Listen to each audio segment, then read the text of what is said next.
नमस्कार, मुद्दा में आपका स्वागत है। मैं हूं रविंद्र चौहान। बेरोजगारी एक ऐसी समस्या जिसका समाधान अगर असंभव नहीं तो आसान भी नहीं।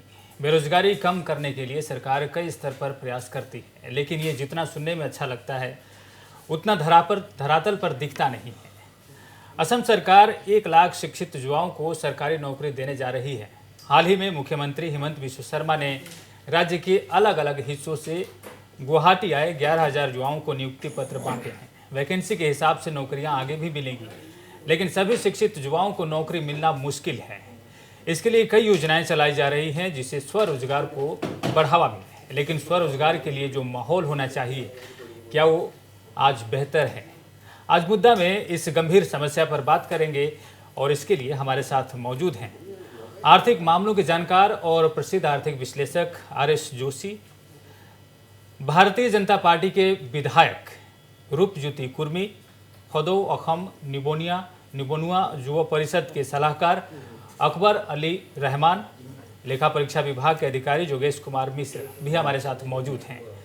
तो इतने बड़े पैनल हमारे साथ मौजूद हैं, चर्चा करेंगे अगले 1 घंटे तक। लेकिन बातचीत शुरू करने से पहले देखिए एक छोटा सा रिपोर्ट।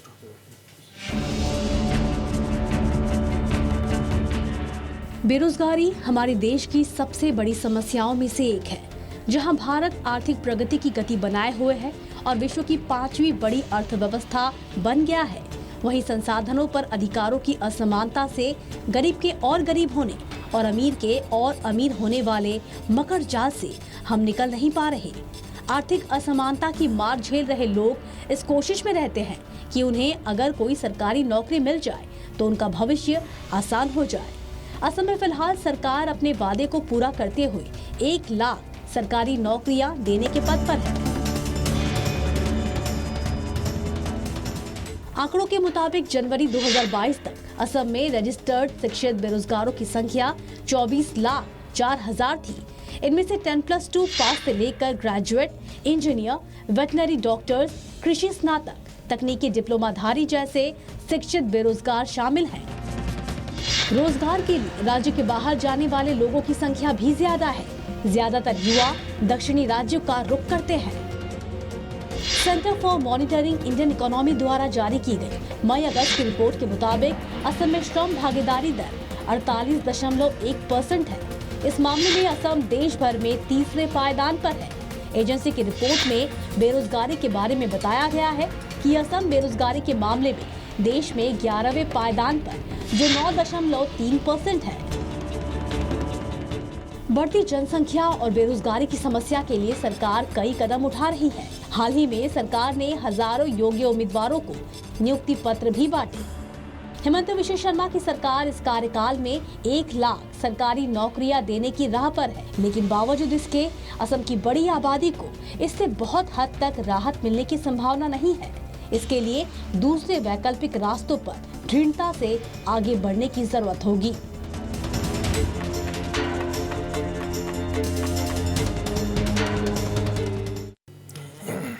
तो चर्चा की शुरुआत करते हैं और सबसे पहले राय आर.एस. जोशी से लेना चाहेंगे। आर.एस. जोशी जी, जो बेरोजगारी की समस्या है, ये कितनी बड़ी समस्या है?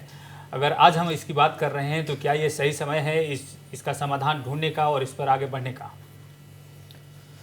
मैं सबसे पहले आपको बधाई देना चाहूँगा। जो आपका आज का मुद्दा है, आपने बड़ा ही एक सेंसिटिव मुद्दे के ऊपर में बातचीत शुरू करी है।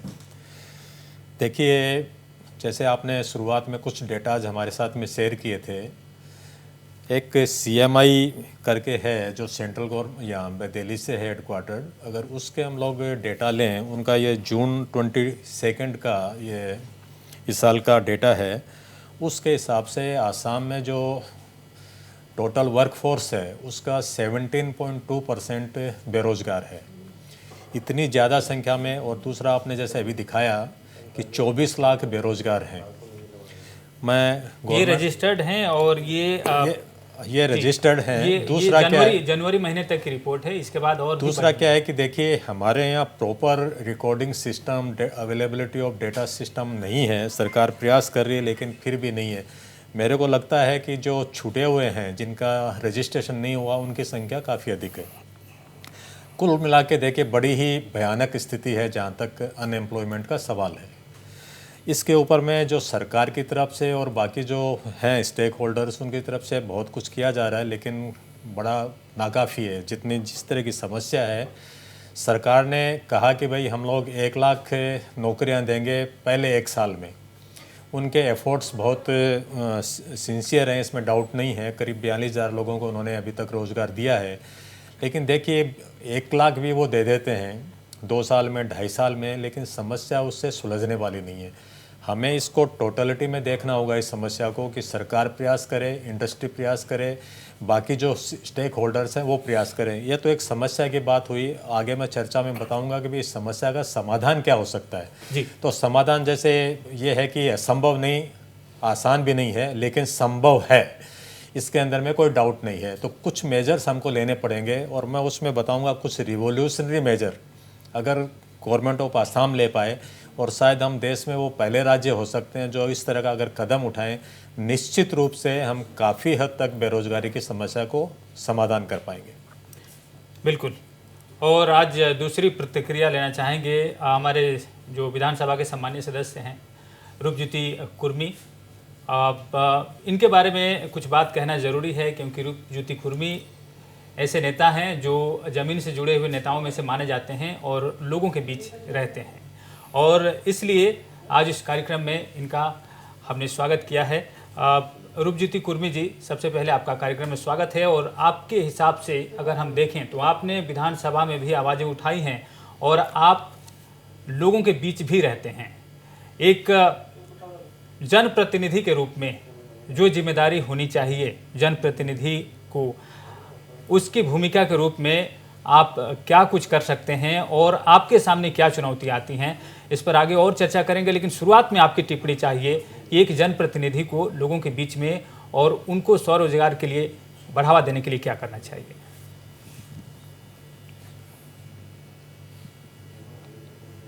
पहले तो चौहान जी, आपको और नॉर्थ ईस्ट लाइफ को बहुत बहुत धन्यवाद ज्ञापन करना चाहते हैं। बहुत ही अच्छे मुद्दे को लेके आज का शो आप आज ऑर्गेनाइज किए हो, और साथ ही में नवरात्रि शुरू हुए हैं आज से, हम भी व्रत रख रहे हैं 9 दिन का। आपको और जितने भी मेहमान हैं और सभी को हम नवरात्रि के शुभकामना ज्ञापन करते हैं।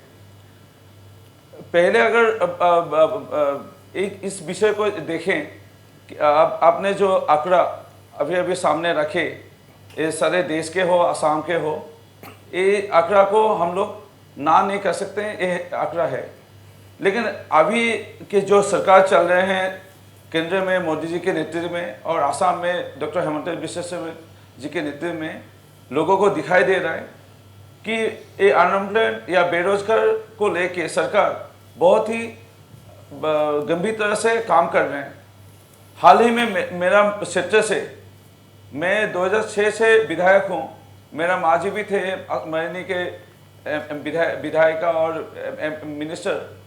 इतने बड़ी मात्रा में कोई क्षेत्र के जो बेरोजगार लड़का लड़की लोग को जॉब मिलना, ऐसा कभी हम देखे नहीं थे मरीनी में। अभी 20 आसाम पुलिस और आसाम पुलिस कमांडो में एकदम गरीब से गरीब लोगों का संतान लोग को नौकरी मिला है। तो ये अगर देखें, और अगर MGNREGA जॉब कार्ड, जो पढ़े लिखे नहीं है वो ही जाते हैं जॉब कार्ड में, जो मतलब MGNREGA में काम करने के लिए। उनका जो तनख्वाह एक दिन का आगे थे 180 रुपया, जैसे 190, अभी के सरकार बढ़ा के 229 रुपया कर दिए हैं। चाय बागान के श्रमिक मिलता था 300 समा मांगते हैं 137, 137 रुपया, अभी मिल रहा है 232, 232 रुपया। हर क्षेत्र में अगर देखें, अगर SLM में अगर देखें, महिला लोग को दूसरे जो क्षेत्र में जुड़े हुए हैं सेल्फ हेल्प ग्रुप, उनको बढ़ावा देने के लिए सरकार काम कर रहे हैं। अगर अच्छे से देखते हैं, प्राइवेट कंपनी आ रहे हैं जहाँ पर शॉपिंग मॉल बन रहे हैं, हर क्षेत्र में शॉपिंग मॉल, वहाँ पे जो ग्रेजुएट या हायर सेकेंडरी पास वाले जो अनएम्प्लॉयड लड़का लड़की हैं, हम लोग का असम का, उनको जॉब मिल रहा है। तो अगर रिजोर्ट या टूरिज्म को देखें तो सब में थोड़ा थोड़ा बढ़ रहे हैं, लेकिन ये है मानना पड़ेगा अभी भी हम लोग को सभी को, सरकार केवल अकेले कर नहीं सकता है, सभी को जोड़ना पड़ेगा इस समस्या को थोड़ा समाधान के लिए। मेरा विश्वास है अगर हम लोग सभी आगे आएंगे, हम लोग का भी जिम्मेदारी है, बहुत ये आंकड़े कम कर पाएंगे हम लोग सभी मिलके। जी। अखिल असम बेरोजगार युवा परिषद, इनके सलाहकार हमारे साथ मौजूद हैं अकबर अली रहमान। आपसे जानना चाहेंगे कि आपकी जो संस्था है उनके बारे में जो हमें पता चला है उसके हिसाब से आप लोगों को जागरूक करते हैं और लोगों को तैयार करते हैं। जो एक मुहिम चल रही है देश में कि आत्मनिर्भरता का मुहिम, स्वरोजगार का मुहिम, आपकी संस्था के बारे में बताइए और आप इसे कैसे, इस समस्या का समाधान देखते हैं। शुक्रिया। मैं पहले आपको शुक्रिया देना चाहता हूँ, फिर नॉर्थ ईस्ट लाइफ को, जे आज आप लोगों ने हम लोगों को बुलाया। निबुना युवा परिषद को जो आप लोगों ने बुलाया उसके लिए आप लोगों को बहुत बहुत शुक्रिया। और निबुना युवा परिषद 2007 से चल रहा है। 2007 से जो चल रहा है, अभी तक हम लोगों को ऐसा एक प्लेटफॉर्म नहीं मिला जहाँ पर हम लोगों का बात हम लोग रख सके। जो उसका जो सुविधा आपने कर दिया उसके लिए आपको शुक्रिया। अभी सरकार जो नौकरी जो दे रहे हैं लड़का लड़की लोग को, उसके लिए हम लोग सरकार को मतलब बहुत प्रशंसा करते हैं, इसलिए कि इस बार जो सिस्टम से नौकरी दिए हैं उसके लिए हम लोग सेटिस्फाई है। हम लोग का जो युवा परिषद का संस्था है या मेंबर है, सब हम लोग खुश है। इसीलिए खुश है जे पूरा स्वच्छ और निका हुआ है। लेकिन 11,000 लड़का लड़की को नौकरी दे देने से निबुना समस्या ख़त्म हो नहीं जाता है। तो उसके लिए हम लोगों ने 2007 से काम कर रहे हैं, जो कैसे मतलब जो निबुना लड़का लड़की लोग हैं वो लोग को कैसे हम लोग सरकारी नौकरी के अलावा कैसे हम लोग उन लोग को वित्तमुखी कर सके। जैसे हम लोग ने टेलरिंग का ट्रेनिंग हम लोग ने दिया है, जो गरीब लड़का लड़की लोग हैं उन लोग को मुफ्त करने के लिए हम लोग ने सुविधा कर दिया है। उसके बाद आपका मतलब कंप्यूटर ट्रेनिंग कैसे कर सकते हैं, कंपनी में जॉब करने से क्या क्या करना पड़ता है, उस सब का कर्मशाला हम लोग ने किया है। और उसमें हम लोग कहीं ना कहीं हम लोग सफल भी हुए हैं। तो इसी तरह हम लोग काम कर रहे हैं और इस काम को नतीजा देने के लिए, नतीजा में लाने के लिए आप लोगों का सहाय लगेगा, सरकार का भी सहाय लगेगा। लेकिन हम लोग जितना कोशिश कर सकते हैं हम लोग अभी तक कोशिश कर रहे हैं। जी। जोगेश कुमार मिश्र, आप देख रहे हैं कि असम की क्या स्थिति है बेरोजगारी के मामले में और जो आंकड़े सामने आते हैं उसको भी आप देखते हैं। सबसे पहले आपकी राय क्या होगी इस मुद्दे पर? नमस्कार, बहुत बहुत धन्यवाद आपने मुझे बुलाया और नवरात्रि की शुभकामनाएं सबको। सबसे पहले मैं जोशी सर की बात को आगे ले जाना चाहूँगा। इन्होंने कहा कि समस्या तो है ही, लेकिन हमें बात करनी है कि समाधान क्या है। समस्या गिनाना तो बहुत ईजी है, आसान है।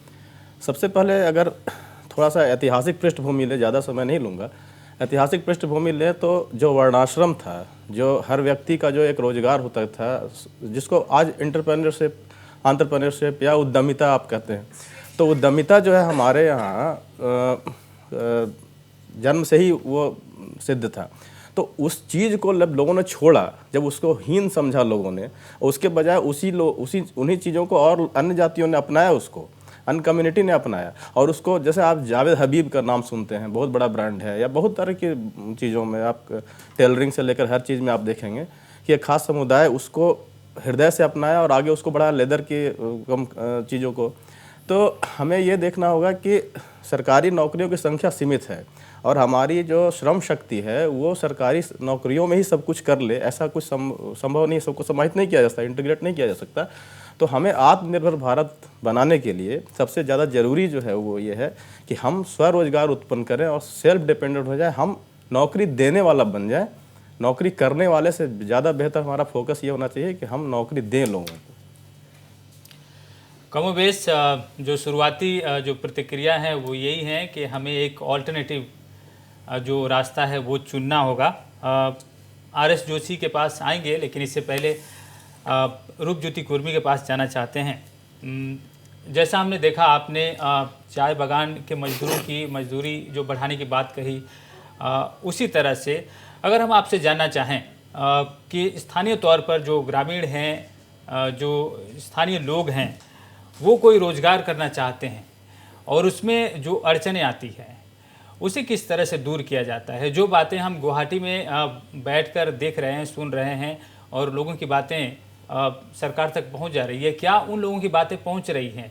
क्या जो ये लाल फीताशाही जिसे कहा जाता है, जो सरकारी कर्मचारियों का एक मकड़ जाल है, रेड टेपिज्म जिसे कहा जाता है, जिसमें जो ईज ऑफ डूइंग बिजनेस भी एक टर्म आ गया है, क्या वहाँ पर स्थानीय तौर पर एक MLA उन लोगों की सहायता करता है जो अपने तौर पर खड़ा होना चाहते हैं, कोई रोजगार करना चाहते हैं, कोई बिजनेस खड़ा करना चाहते हैं, उनकी आप किस तरह से मदद करते हैं?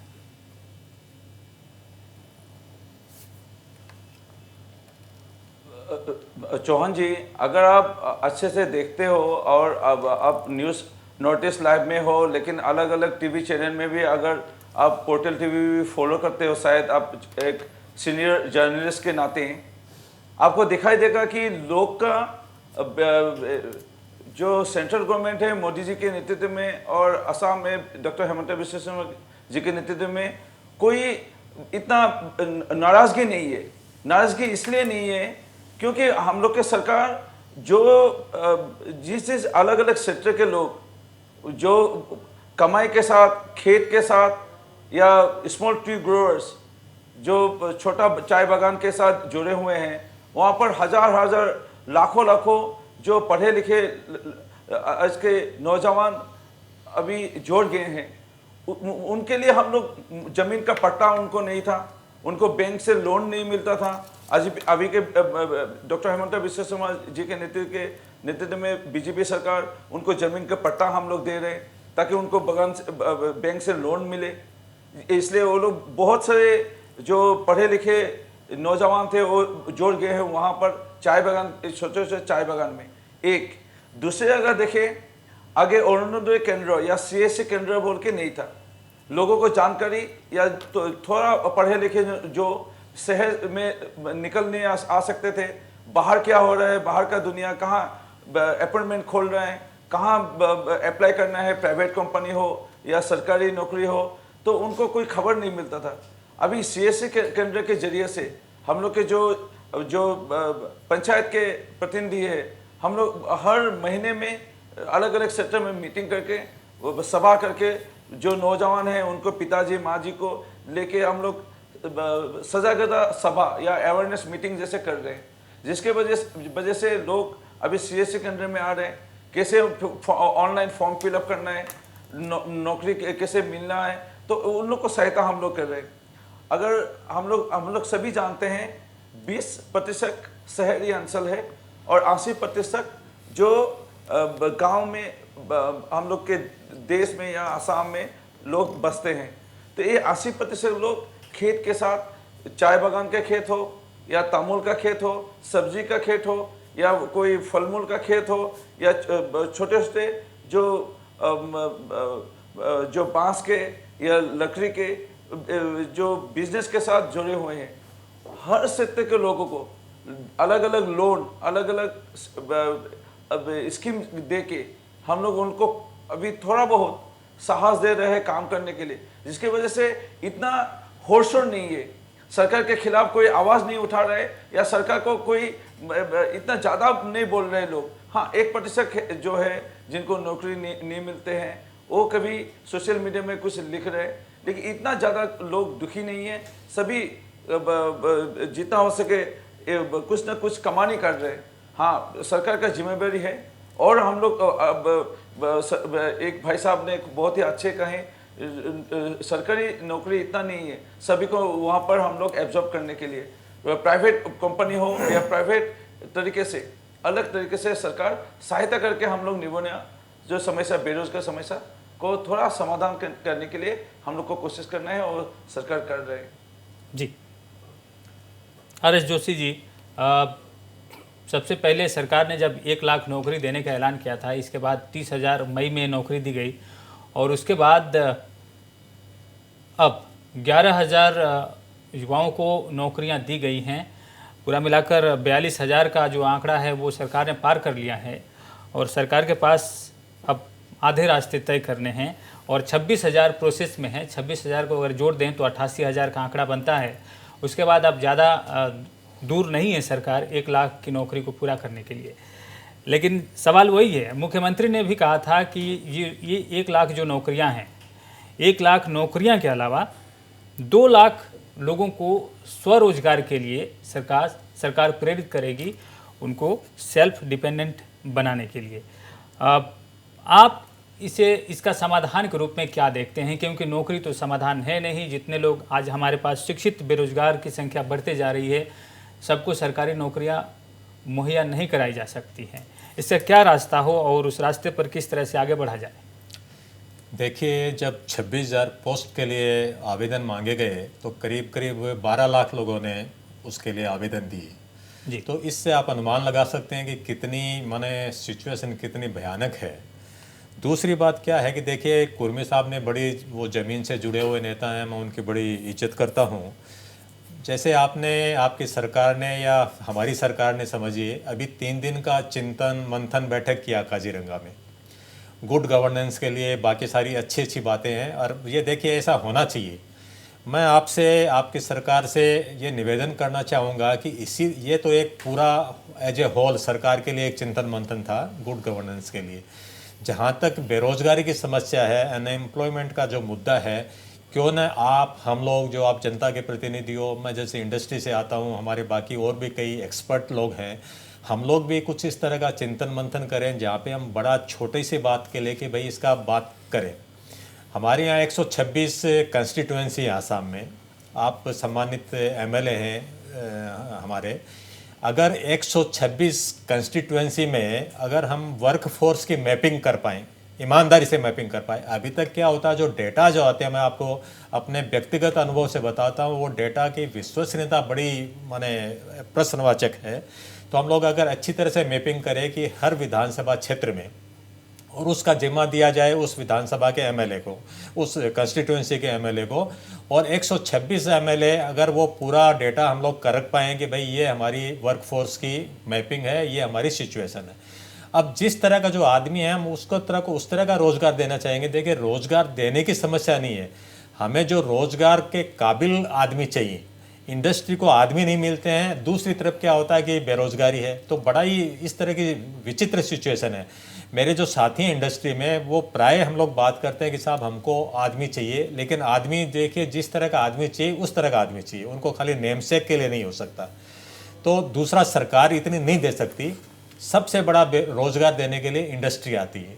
दूसरा, बहुत सारी चीज़ें हैं। तो एक तो मैं वर्कफोर्स की मैपिंग चाहूँगा। दूसरा, जो ये एम्प्लॉयमेंट एक्सचेंज है हमारे यहाँ, उनका जिम्मा खाली यही नहीं होना चाहिए कि किसी ने अप्लाई किया और उसका रजिस्ट्रेशन कर दिया और उन्होंने अपने काम से इतिश्री करी, इतना ही नहीं होना चाहिए। उनका ये होना चाहिए कि जो उनके पास में आया है रजिस्ट्रेशन, उसकी पूरी जॉब प्रोफाइल लेके और पूरा जो जिनको आदमी चाहिए उनके साथ शेयर करें, इस तरह की व्यवस्था हो। मेरे को इस तरह का आज कोई फिटर चाहिए, कोई इलेक्ट्रिशियन चाहिए, कुछ और अलग अलग तरह के चाहिए। मैं आपको बताता हूँ एक ग्राउंड रिलेटिव। मैं एक हॉस्पिटल से यहाँ जुड़ा हुआ हूँ, उसका मैं मानद सेक्रेटरी हूँ। हमें इतने आदमी जो टेक्नीशियन चाहिए, नर्सेज चाहिए, पैरामेडिकल स्टाफ चाहिए, और देखिए आसाम सरकार 16 मेडिकल कॉलेजों के साथ आ रही है। आप अनुमान लगाइए कितने आदमियों की जरूरत पड़ेगी। अभी क्या होता है, एक हॉस्पिटल से तोड़ के दूसरे में ले जाते हैं, दूसरे से तोड़ के इसमें आ जाते हैं, आदमी नहीं है। तो इनकी बहुत सारी इस तरह की रिक्वायरमेंट है। आप एक एक चीज़ें करेंगे तो मेरे को लगता है कि हम लोग ये 20 लाख का आंकड़ा क्रमबद्ध फेज वाइज हम लोग पार कर पाएंगे कि भाई हाँ, हम इतने साल में इतने आदमी दे देंगे। तो उनके लिए क्या करना पड़ेगा, वर्कफोर्स। दूसरा क्या, देखिए स्किल डेवलपमेंट के लिए गवर्नमेंट बड़ी सिंसियर है, बहुत काम कर रहे हैं। सेंट्रल गवर्नमेंट के ये पूरा दिमाग में क्लियर है कि जब तक स्किल डेवलपमेंट नहीं होगा काम आगे नहीं बढ़ेगा। हमारी आसाम गवर्नमेंट बहुत सिंसियर है इस मामले में। पहले क्या होता है, लोग बाग रिकॉर्ड खाली ऐसे नाम के लिए स्किल डेवलपमेंट इंस्टीट्यूट बना ली और उन्होंने सर्टिफिकेट बांट दिए। इससे नहीं होता, सही में होना चाहिए। आसाम गवर्नमेंट ने जैसे टाटा ग्रुप के साथ में समझौता किया है, MOU किया है, इस तरह के जो रियल काम होने वाले हैं, वंस अगर एम्प्लॉयबल आदमी हो जाएंगे, उनके लिए न तो यहाँ पे कमी होगी। और मैं आपको बताता हूँ कि देखिए सर्विस सेक्टर ऐसा है, मैन्युफैक्चरिंग सेक्टर की कुछ बाध्यता हो सकती है, जब तक उसकी चीज़ें नहीं मिलेगी, उसको प्रॉपर रॉ मटेरियल नहीं मिलेगा, पूरी टेक्नोलॉजी नहीं मिलेगी, मार्केट नहीं मिलेगी, तो उसमें दिक्कत है। सर्विस सेक्टर का हमारे यहाँ बहुत स्कोप है, और सर्विस सेक्टर में हमारे देखे जो बच्चे हैं, जो यूथ हैं, वो रियली गुड। उनकी आप बाहर जाओ, नॉर्थ ईस्ट के बाहर जाओ, उनकी इतनी गुडविल है, कोई ना नहीं करता कि भाई पहले एक टाइम ऐसा होता था नॉर्थ ईस्ट को कुछ अलग नज़र से देखते थे। हमारे बच्चों को क्रेडिट दिया जाना चाहिए कि जो जो बाहर गए हैं उन्होंने जो भी जिस क्षेत्र में हैं, और ये कहना नहीं है कि वो खाली एक नीचे उसी में हैं, वो हर तरह के क्षेत्र में जाते हैं और बहुत अच्छा कर रहे हैं। ये अलग बात है कि भाई जो पढ़े लिखे हैं, कुछ स्किल्ड हैं, वो जाके वापस नहीं आना चाहते। हमारे स्टेट के लिए बड़ा लॉस है कि हम वंचित रह जाते हैं उनकी योग्यता से। लेकिन इस तरह का हम लोग अगर काम कर पाएँ स्किल डेवलपमेंट के साथ साथ में। दूसरा देखिए, एक गवर्नमेंट जॉब्स, मैं बड़ा आदर से हमारे जो अनएम्प्लॉयड जो हैं उनको कहना चाहूँगा, देखिए ये एक मानसिकता में परिवर्तन है। खाली गवर्नमेंट जॉब, उसकी जॉब सिक्योरिटी होती है। जब पूछते हैं आप खाली गवर्नमेंट जॉब क्यों चाहते हो, मेरे पास ऐसे बहुत सारे उदाहरण हैं कि वो कम रेट के अंदर में, कम तनख्वाह में, कम सैलरी में गवर्नमेंट जॉब में जाते हैं, जबकि वो प्राइवेट सेक्टर में उनको ज़्यादा मिल रहा है, छोड़ के जाते हैं। मैं इसका साक्षात में, मेरे पास बहुत सारे प्रमाण हैं, every day I come across, मैं ऐसे चीज़ों पे आता हूँ। जब पूछते हैं साहब जॉब सिक्योरिटी की बात है, आजकल जॉब सिक्योरिटी प्राइवेट सेक्टर भी रूल्स एंड रेगुलेशन के अनुसार चलती है। ऐसा नहीं है कि चाहे जैसे आप ले लो कर लो, ऐसा बात नहीं है। तो उनको किसी तरह का डर नहीं होना चाहिए, उनके अंदर में खुल के आए वो, और अपना दिखाएं, कौशल वहाँ पे दिखाएं। और वहाँ पे कोई सीमा नहीं है कि भाई इतना ही दे सकते हैं क्या। धीरे धीरे न केवल यहाँ पे, मैं कहता हूँ पूरा देश आपका है, आप खाली यहाँ तक ही क्यों सीमित रहते हो। आप अपनी योग्यता सिद्ध करियर कर रहे हैं, तो उनको भी आप इनकरेज करिए, जाने दीजिए बाहर में भी, और जहाँ जहाँ कर सकते हैं वो 1 ले जाएगा, 2 ले जाएगा। एक टाइम ऐसा आएगा कि आसाम के बच्चे, नॉर्थ ईस्ट के बच्चे आप रखिए, उनके ऊपर में प्रीमियम होगा, मैं आपको बता सकता हूँ। तो ये एक थोड़ी मानसिकता कि हमको खाली सरकारी नौकरी करनी है, इससे हमको बाहर निकलना पड़ेगा। एक हमारा जो एजुकेशनल सिस्टम है, देखिए उसमें भी आमूलचूल परिवर्तन की जरूरत है। मैं मोदी जी को धन्यवाद देना चाहूँगा, जो नई एजुकेशन पॉलिसी है NEP, जो न्यू ये पॉलिसी है, उसमें इसका उत्तर उन्होंने दिया है, लेकिन अभी ये क्रियान्वित नहीं हो रही है। हमारे यहाँ कहा गया कि अगले साल से आसाम में हम लोग इसको लागू करेंगे। तो देखिए इसके अंदर होने से बहुत सारी स्किल डेवलपमेंट पे जोर होगा। हमें अच्छे जो है शिक्षित और स्किल्ड जो युवा मिलेंगे काम के लिए, तो धीरे धीरे इसके अंदर में। अच्छा, दूसरा आप देखिए जनप्रतिनिधि है, मैं आपसे चाहूँगा, आपकी सरकार से चाहूँगा, माननीय मुख्यमंत्री से चाहूँगा, देखिए जो सेंट्रल गवर्नमेंट के जो यहाँ पे अंडरटेकिंग्स हैं, विभाग वगैरह हैं, अगर उसमें देखिए उनकी प्रोसेस एक अलग है एम्प्लॉयमेंट की, मैं उसका रिस्पेक्ट करता हूँ, क्योंकि हमारे बच्चे भी बाहर जाके काम करते हैं, तो ऐसा नहीं होना चाहिए।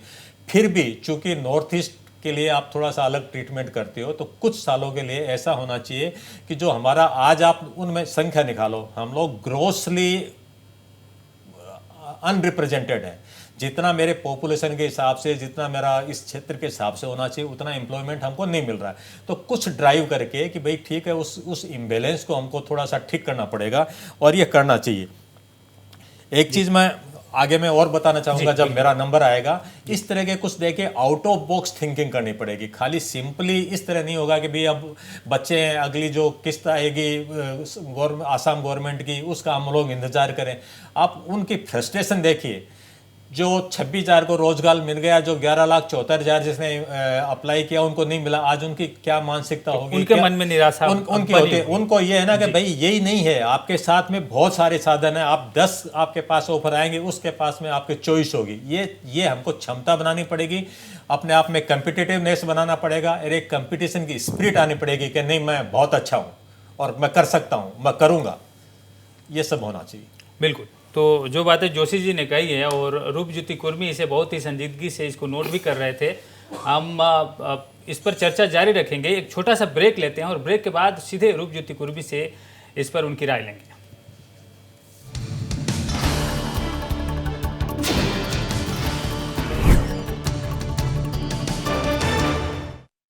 ब्रेक के बाद मुद्दा में आपका फिर से स्वागत है। इससे पहले, ब्रेक में जाने से पहले हम बातचीत कर रहे थे कि किस तरह से लोगों को स्वरोजगार की ओर बढ़ाया जाए, उन्हें रास्ता दिखाया जाए।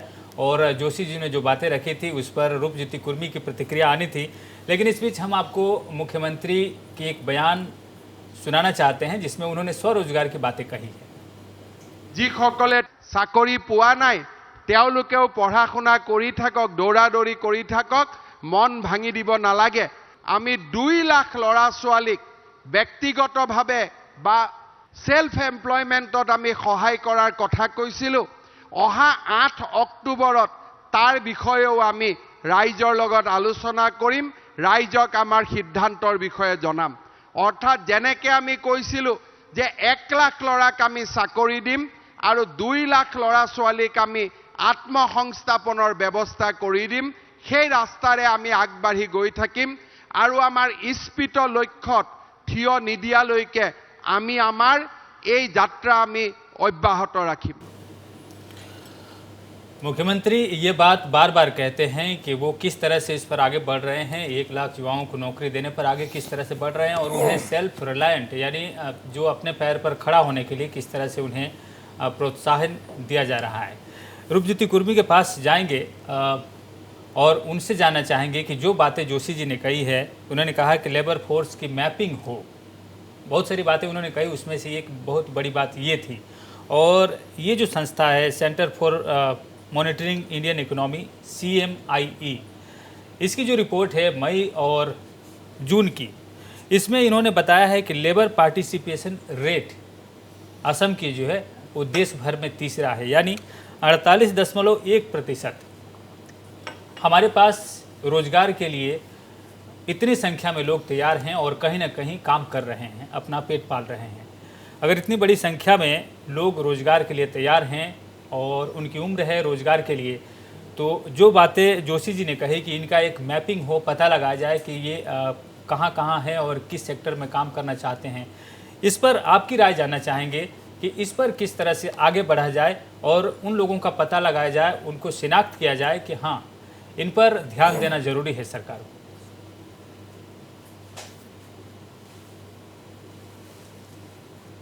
देखिए, जोशी जी ने बहुत सारे विषय में उनका राय रखा। 2 बातें मुझे बहुत अच्छा लगा। पहले तो लेबर फोर्स के जो मैपिंग के बारे में जोशी जी ने कहा वो बहुत ज़रूरी है और मेरे ख्याल से सरकार को भी ये सुनाई दे रहा है और हम भी बात करेंगे असम के मुख्यमंत्री जी से और श्रम मंत्री से। मेरा विश्वास है ये जो मैपिंग अगर एक बार हो जाए तो पता चलेगा कौन किस क्षेत्र में काम कर रहे हैं, कि कितना वहाँ पर काम कर रहे हैं, कितने संख्या में, और कितने संख्या अभी तैयार है अलग अलग क्षेत्र में जाने के लिए। ये बहुत अच्छी बात जोशी जी ने कहा। दूसरी बात जोशी जी ने जिक्र किया चिंतन बैठक के बारे में, और ये बहुत ज़रूरी है। कोई भी आदमी सफल तक अगर वो चाहे तो वो जितना भी काम करे, मेहनत करे, उनका पैसा रहे, उनका अगर मन अगर ठीक नहीं होता है, उनका शरीर, उनका मन ठीक नहीं होने से वो काम वो आगे और सफलता कभी नहीं पाएंगे। तो जो असम के मंत्री है, जो वरिष्ठ पदाधिकारी है हर विभाग के, उनको जो चिंतन बैठक में बुला के सिर्फ उनको ही नहीं, टीवी के जरिए से, मोबाइल के जरिए से असम के कोने कोने हर जगह में लोग को पता चला है कि चिंतन बैठक बोल के एक बड़ी ही प्रोग्राम असम के मुख्यमंत्री जी ने यहाँ ऑर्गेनाइज किए थे। अगर अच्छे से देखा जाए, असम के मुख्यमंत्री जी ने 1 साल 2 महीने जैसे पार हुए हैं, इस कमती समय में वो सफलता उनको मिल ही गया था और बहुत समय था। अभी चिंतन बैठक क्यों किए? उनका मन है लोगों को सेवा करने का, लोगों का समस्या दूर करने का। हाल ही में अगर देखें, जोशी जी ने थोड़ा और एक विषय में वो रखे थे कि मेडिकल कॉलेज बन रहे। मेडिकल कॉलेज में डॉक्टर, नर्सेस सिर्फ वहाँ पर अपॉइंटमेंट उनको नहीं मिलेगा, जैसे कि हर 3rd ग्रेड 4th ग्रेड अलग अलग क्षेत्र में ड्राइवर, एम्बुलेंस का ड्राइवर हो, वहाँ कैंटीन चलाने के लिए लोग हो, साफ करने के लिए वार्ड बॉय, वार्ड गर्ल, दूसरे से वहाँ पर नौकरी निकलेगा। इसके बाद स्कूल अगर देखा जाए, 100 स्कूल अभी के बीजेपी सरकार चाय बागान इलाकों में बनाए हैं। अभी बन गया मेरा विधानसभा में भी 3 स्कूल। वहाँ अगर देखा जाए छोटा छोटा, वहाँ पर 10-12 जो नए से नौकरी मिले हैं वो अभी के बीजेपी सरकार के कारण वो स्कूल अगर नहीं बनाते तो उनको नौकरी नहीं मिलता। इससे अगर देखा जाए मॉडल स्कूल हर विधानसभा में बन रहा है। फिर अगर देखा जाए कौशल योजना के तहत अभी जो प्रशिक्षण अलग अलग सेक्टर में मोबाइल रिपेयरिंग हो, टीवी रिपेयरिंग हो और मोटर मैकेनिक हो अगर अभी दे रहे हैं, वहाँ पर भी एक नौकरी का एक माहौल बनेगा। अगर देखें जल जीवन मिशन पानी हर घर नल हर घर पानी वो देने के लिए अलग अलग जगह में पानी का टैप रहेगा, काम करने के लिए वहाँ पर लोग चाहिएगा, इसके लिए प्रशिक्षण हो गया। और हाल ही में अपॉइंटमेंट लेटर भी जल मित्र के नाते अब सरकार ने नई कई हजार जल मित्र वो जो अपॉइंटमेंट दिए हैं, बेरोजगार को रोजगार दिए हैं। अगर दूसरे बात देखें आयुष्मान भारत या अटल अमृत कार्ड, वो कार्ड बन रहा है हॉस्पिटल में, अब अलग अलग विधानसभा में वहाँ पर जो काम कर रहे हैं, जो बेरोजगार थे, जो पढ़े लिखे लड़का लड़की लोग को वहाँ पर कंप्यूटर का काम मिला है, जिसके तहत वो लोग भी कमाने करने के लिए शुरू हो गए हैं।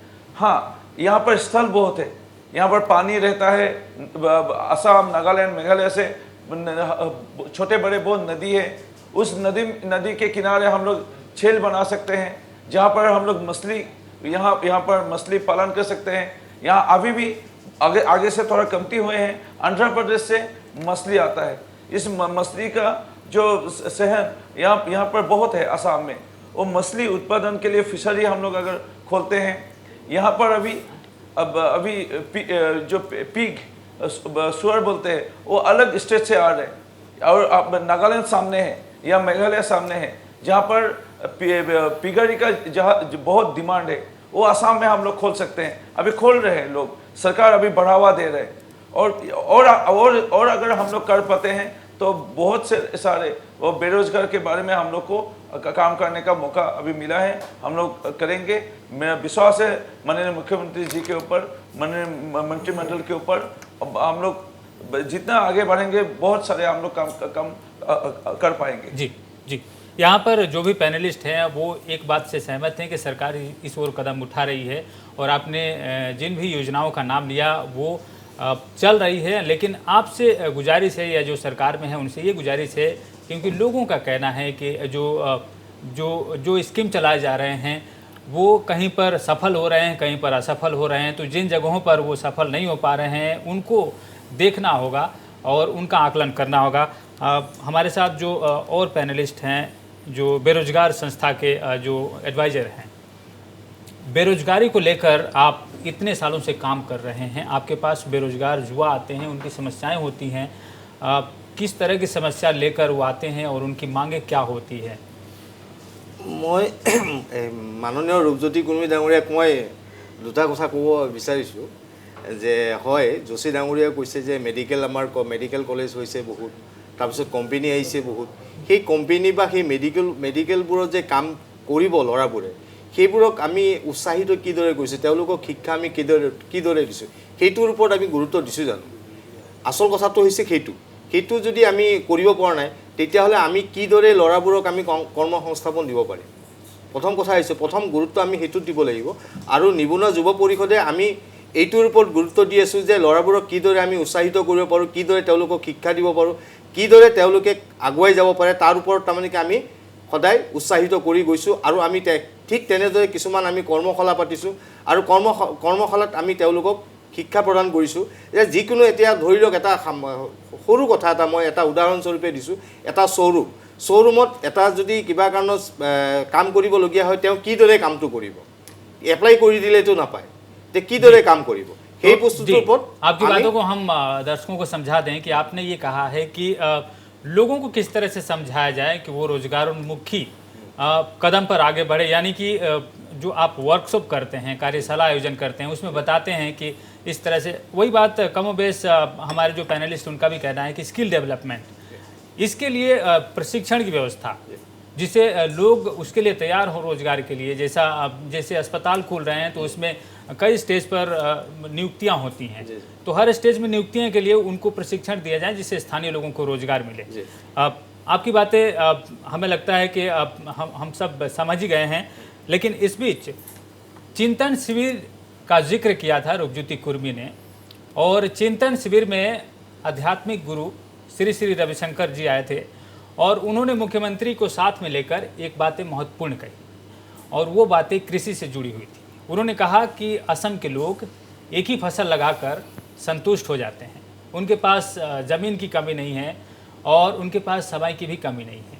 एक तरह से उन्होंने इशारा किया कि लोगों को प्रोत्साहित किया जाए कि एक ही फसल लगाकर वो संतुष्ट ना हो जाएं, वो 2-3 फसल लगा सकते हैं और उसको भी वो एक बढ़िया रोजगार का साधन बना सकते हैं और बेरोजगारी में ये भी सहायक हो सकती है। हम वो वाली जो बयान है वो भी आपको सुनाना चाहते हैं।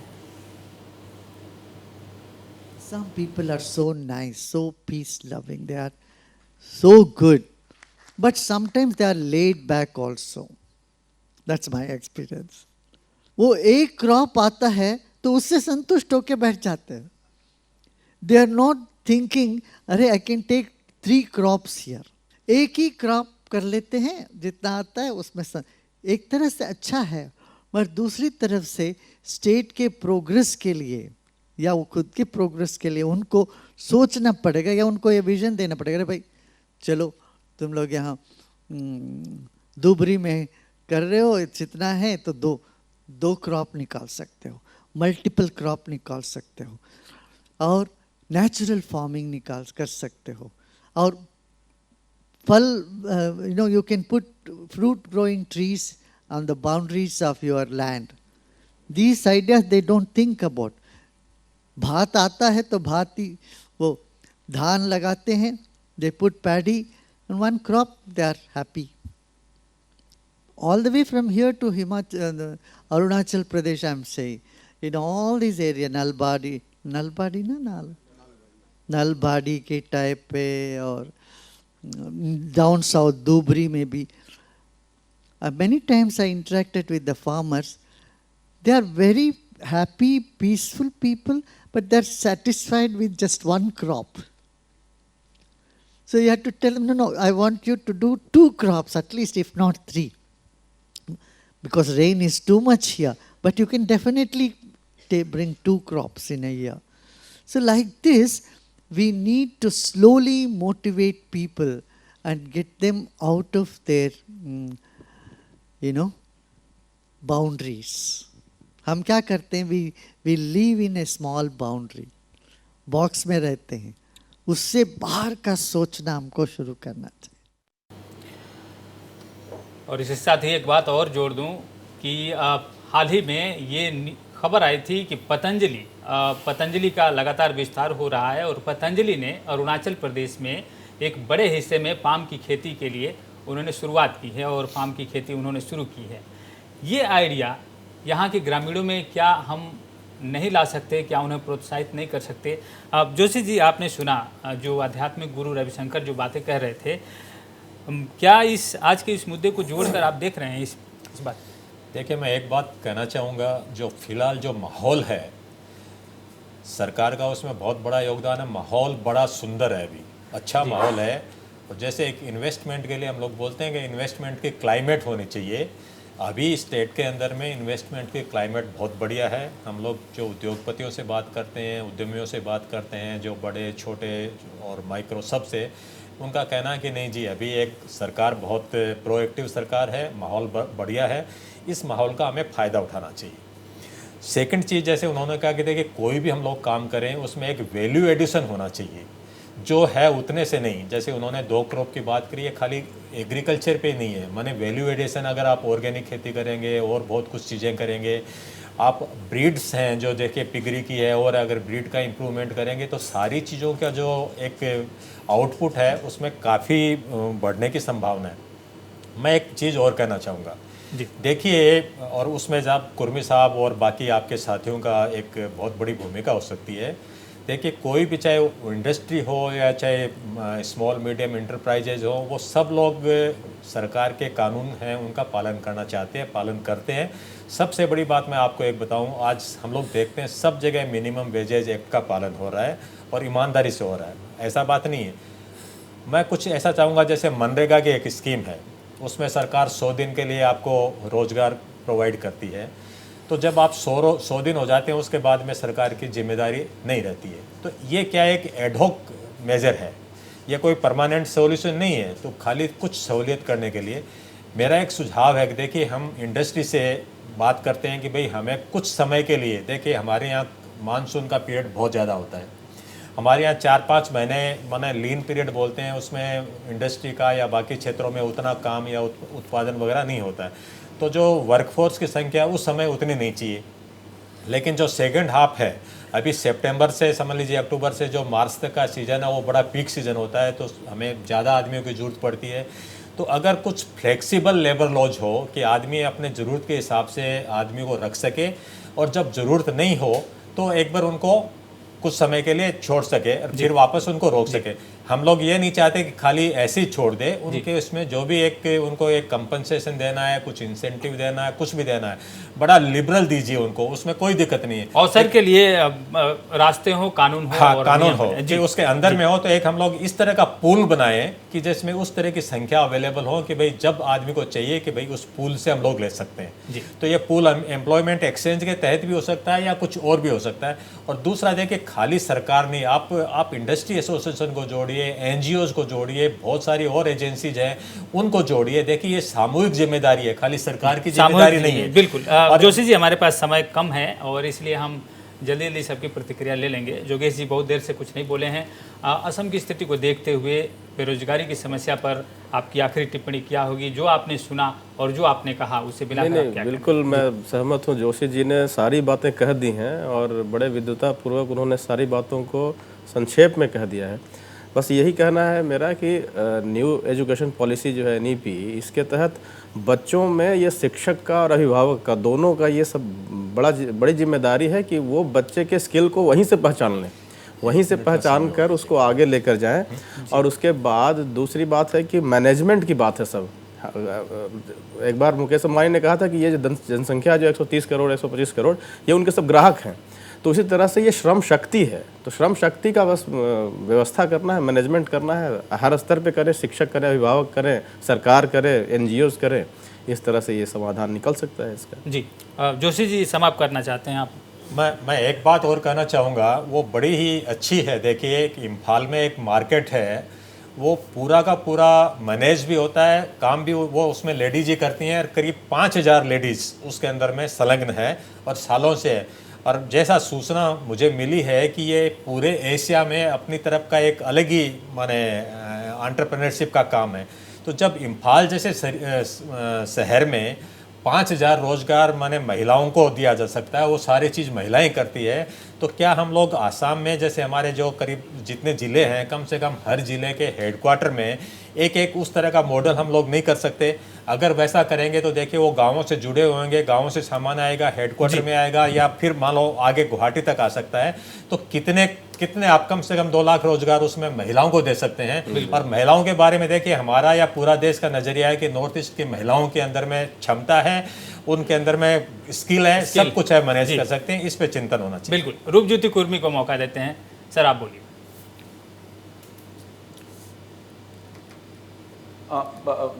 चौहान जी, पहले तो मैं बोलना चाहूँगा जो निवुणा संस्था के एडवाइजर साहब ने उनका जो विषय था उसको लेकर हम एक मत है। प्रशिक्षण का जरूरत है और ट्रेनिंग प्रोग्राम अगर करते हैं, कैसे अलग अलग सेक्टर में, शॉपिंग मॉल हो, अलग अलग सेक्टर में होटल मैनेजमेंट के लिए हो या अलग रिजॉर्ट में हो, कैसे अपने आप को सजाने के लिए, प्रेजेंटेशन देने के लिए जो बेरोजगार है उनमें से आप अगर हम लोग प्रशिक्षण का व्यवस्था करें तो और सफल होंगे हम। और दूसरी बात, असम गौरव, असम स्वरूप, असम भैरव, ऐसे कई अवार्ड असम सरकार ने माननीय मुख्यमंत्री डॉक्टर हेमंत बिस्वा शर्मा जी ने हाल ही में दिए थे। तो उसमें सब्जी यहाँ से असम से बाहर देश में बेचने वाले, सब्जी बेचने वाले, अंडा बनाने वाले, तो उनको अगर पुरस्कार दे रहे हैं तो मतलब जो प्रोसेसन मतलब एनकरेज करने के लिए सरकार का जो जिम्मेदारी है वो सरकार कर रहे हैं। और एक बहुत ही इम्पोर्टेंट बात है जो सदगुरु जी ने कहा था कि हम लोग एक ही खेत करते हैं। इसके कारण है कि पानी का व्यवस्था सिर्फ बारिश का समय में रहता है, उसके बाद इरिगेशन का कोई भी जल संचयन का व्यवस्था नहीं था। तो आगे थोड़ा बहुत थे लेकिन इतना नहीं था। अभी का सरकार जल संचयन का व्यवस्था और ज्यादा कर रहे हैं जी, तो मेरा सिंचाई की व्यवस्था आपकी सरकार कर रही है। आग्रह रहेगा कि असम के जो खेत के साथ जुड़े हुए हैं उनको 2 खेत और सदगुरु के जी का बात सुनना और खेत करना है। जी बिल्कुल। और तो जी यहाँ हमारे पास समय माहौल की कमी नहीं था है साहब। रूपज्योति जी, ये आपकी मेरे बात चीज़ का प्रॉब्लम था। जी आपकी बात बिल्कुल दर्शकों तक पहुंच गई है। सरकार इस दिशा में काम कर रही है और हमारे आज इस कार्यक्रम का मकसद भी यही था कि सिर्फ सरकारी नौकरी ही नहीं, दूसरे जो रास्ते हैं उससे लोगों को स्वराज की ओर बढ़ावा दिया जाए। आज इस कार्यक्रम में इतना ही। अगले कार्यक्रम में फिर एक नए मुद्दे के साथ आपके सामने हाजिर होंगे। तब तक के लिए नमस्कार।